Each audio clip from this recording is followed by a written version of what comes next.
यानी कितना लोग माई से प्यार कर सकते हैं, हाथ उठाओ ना।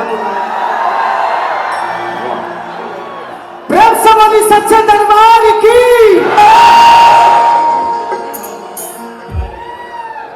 कितना लोग मेहरारू से कर लेते हैं, हाथ उठाओ।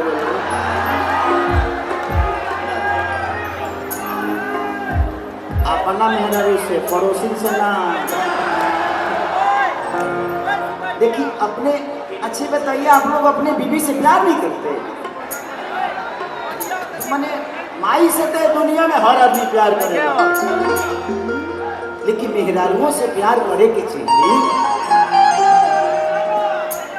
ये जिंदगी में जिकरा लगे परिवार नहीं थे, ओकरा से पूछो कि ओकर हाल का बा। जहिया बुढ़ापा आ जाए ना, ठीक बा। बार खेसारी खाती 10 गो हीरोइन आज यहाँ से लेके ये बार उहे हो दुनिया काम आई, जमुना से पूरा जीवन के बंधन जुड़ल बा। हीरोइनिया सुनत हुए से तो गरियावते हुए से हमारे और हो सके तो हमारे लगे वाले तो पहले कि माँ के ज्योति से नूर मिलता है, सबको दिल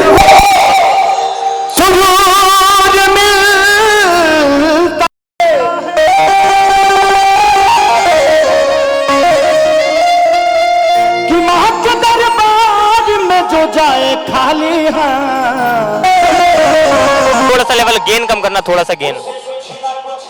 ढोल का एक माइक लगवाता है, ढोल का बेस का माइक लगवाता है, उसका थोड़ा सा कम कर दो, थोड़ा सा कम।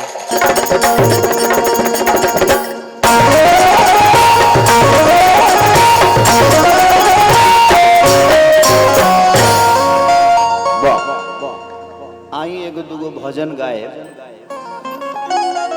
ऐसे जे हमने के हिंदू के समाज में देवता बहुत होले, अगर बारी बारी से बुलाओ जाओ तो पूरा जीवन बीत जाई। रउआ उड़ा जाए, हमने के देवता लो ना उड़ाई। हर गांव में 20 गो अलग अलग प्रकार के देवता बड़े, जिकर जहां इच्छा बा वो जगिया पूजेला। लेकिन पहले के पूजा में आज के पूजा में बड़ा अंतर हो गई बा। पहले के माता बहन बेटी जब मंदिर में जात ली तो बड़ा निमन निमन गीत गावत ली है। आरे मिया के धारैया आलादी डोरा झूला झूला तमाइया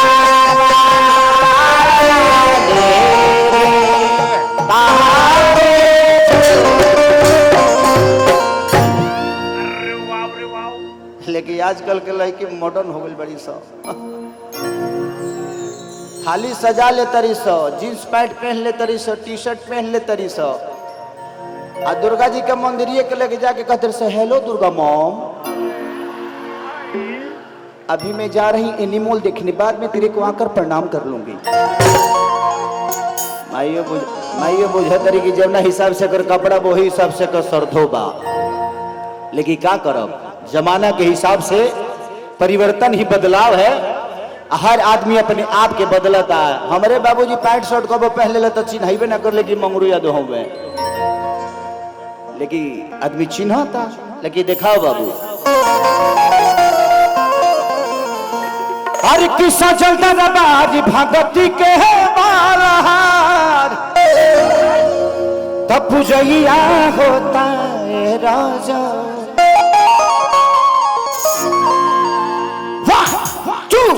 One, two, three, four.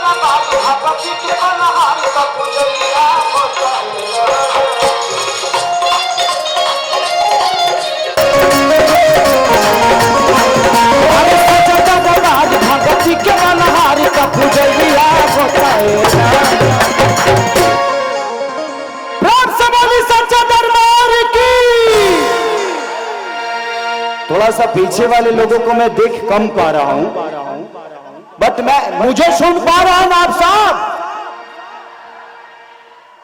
विनोदवा बाबू बाबू चढ़ मत ना तो ऊपर ऊपर अंतरिक्ष में निकल जाइबे। कि सजल दरबार भगती के बाला तो पूजैया होता है राजा। कि नवती नदिया जरे लोग जागेला।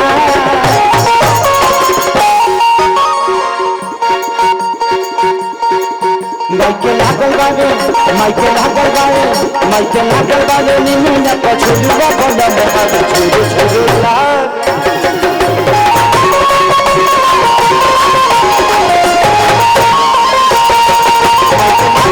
निमिया पछुलवा बंदन हाथ छोड़ छोड़ लाग।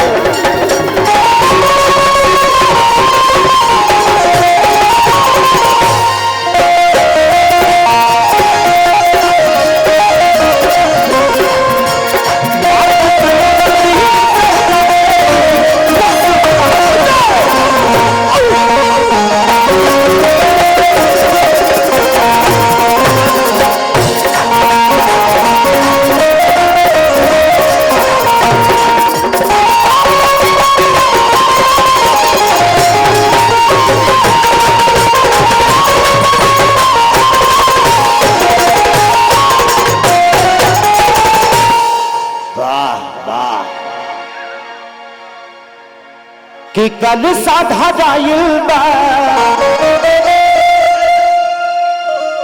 कि दिया बराई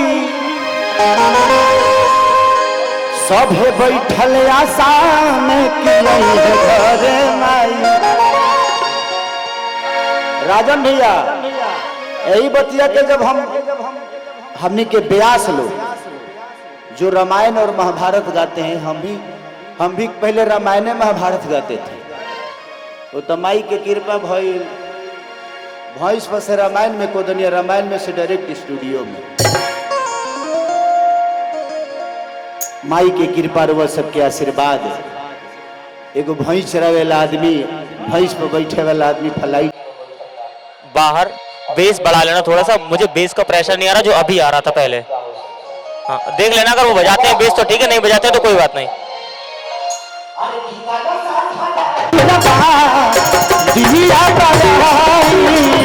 सब बैठल आसन पर देवी माई।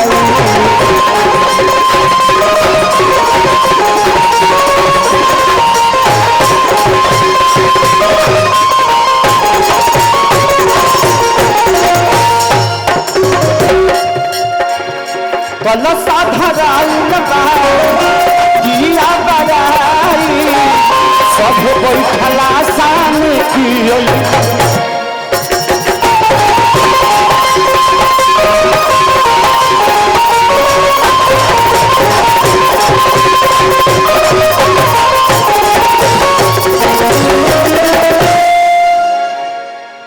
कि देख भक्ति में सभे बैरह गेला।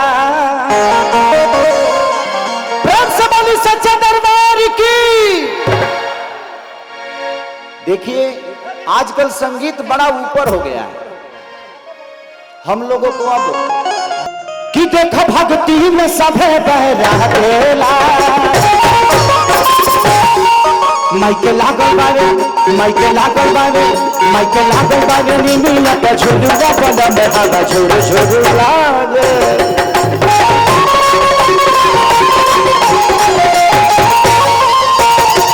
माइके लागल बावे निमिया पे झुलुआ बंदा में हागा झुरु झुरु लागे।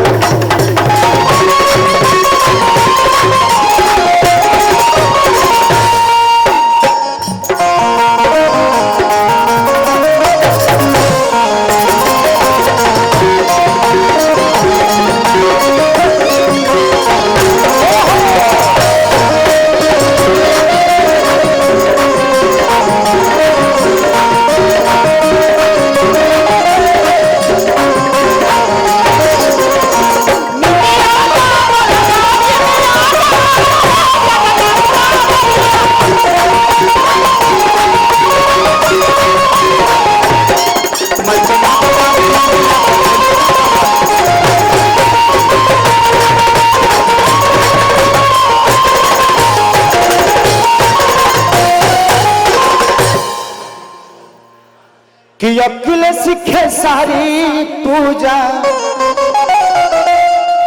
अरे कर भर भर हो कि प्यार देवे आइल अम्बेडकर नगर हो। यहाँ कितने लोग प्यार करने वाले हैं खेसरिया वेतनी हल्ला करके कर बता दो जा लो जरा कहे के बा कि खेसरिया अश्लील गावे वाला कह लो लिखल है प्यार करे वाला लोग बताओ। अच्छा बताइए नहीं बिहार नहीं भोजपुरी जय भोजपुरी। जिंदगी में एक चीज जानते हैं उन्नति हमारे अंदर होती है समाज में नहीं होती। हम अपने आप को बदल दे तो पूरी दुनिया बदली नजर आती है। जब हम यूपी बिहार से दूर जाते हैं तो हम बिहारी होते हैं। यूपी बिहार से जब अलग स्टेट में जाते हैं तो बिहारी होते हैं। लेकिन जैसे हम अलग स्टेट दिल्ली से यूपी आते हैं तो हम फलानवा सिंह हो जाते हैं और फलानवा यादव हो जाते हैं। तो कहां से बदलेगा? जिस दिन हम भी अपने यूपी में एक पूर्वांचलीय होंगे एक बिहारी होंगे तो अपने आप चीजें बदल जाएगी। बट हम बदलना कहां चाहते हैं? हम तो सिर्फ समाज में बदलाव देखना चाहें खुद के अंदर नहीं। हर आदमी को भगत सिंह चाहिए बट अपने घर में नहीं पड़ोसी के घर में। बट क्या करिएगा कि अखिलेश पूजे ले पूजे खेसारी के घर भार हो ले लाया आशीर्वाद अम्बेडकर नगर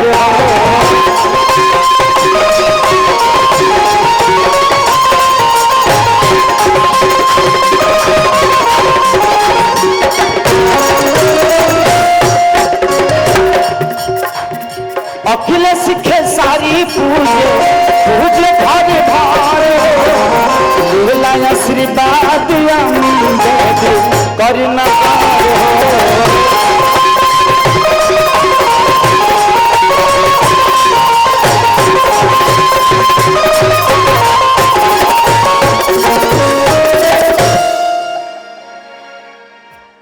कि केहू भक्ति से देखो न भागेला। इस दुनिया में पूजा करने के लिए वक्त की जरूरत नहीं होती। तुलसीदास जी ने रामायण में लिखा था कि एक घड़ी पुनियाद घड़ी आधो में पुनियाद आ तुलसी संगत साध के की हरे कोट अपराध। इस दुनिया में एक घड़ी पुनियाद घड़ी आधो में पुनियाद।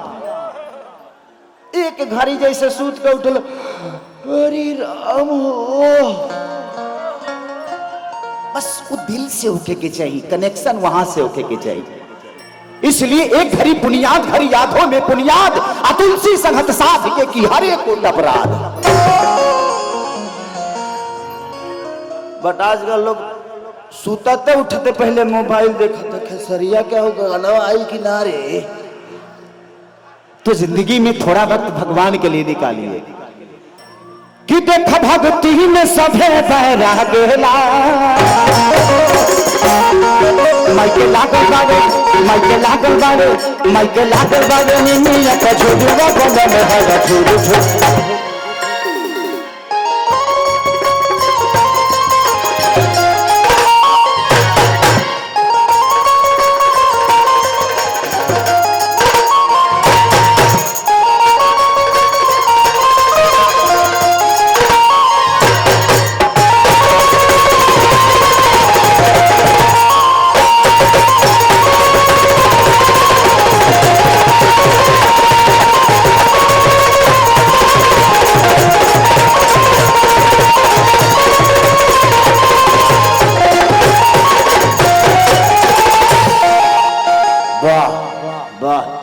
फाउलो होता का कुछ